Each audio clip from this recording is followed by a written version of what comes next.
In this devotional, I'm going to share with you 3 thoughts from Amos chapter 4, verses 11 through 13 on God's judgment.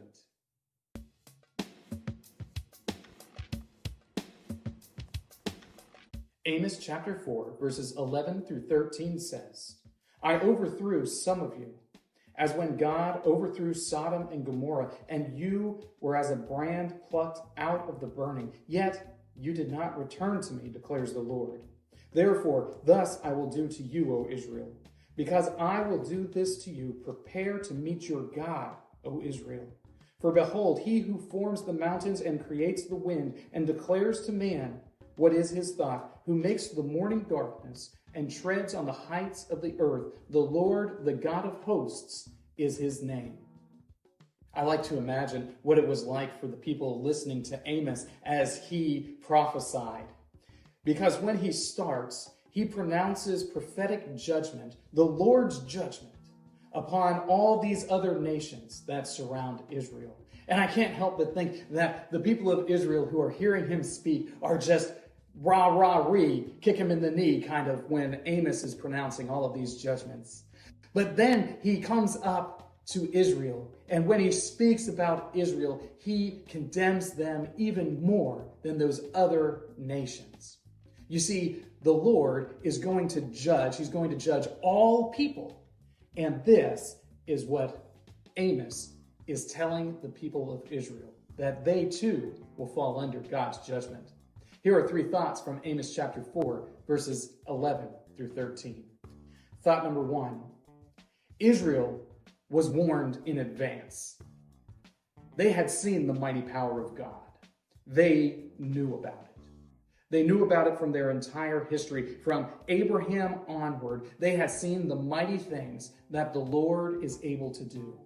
And because they had seen the mighty things that the Lord is able to do, there was absolutely no reason for them to reject him. There was no reason for them to worship any other gods, because they had seen and heard about his great power. They were warned in advance by the Lord's mighty works, and yet they failed to be faithful to him. Thought number 2, coming judgment. It isn't as if the only people, the only nations that the Lord is judging are the enemies of Israel. Yes, he is judging them. He is sending his armies against them. But he is also judging Israel for their wickedness. He is also going to punish his own people who are called by his name. He will punish them because they have rejected him time and time again. This judgment that's coming isn't just going to come to the nations around Israel, but it is coming to Israel too. And because the people of Israel had seen the mighty works of God and were aware of his great power, they were even more guilty than the nations that surrounded them, who did not know God and were not afraid of him. This coming judgment was going to be powerful, it was going to be significant, and the people of Israel would not be able to withstand it. Thought number 3, the power of God. These verses that I read talk about the great might of the Lord. So if Israel had had some hope of escaping, if they had had some hope of some other nation coming to their aid to defend them against the enemies that the Lord is bringing around them, Amos doesn't leave them any opportunity for hope.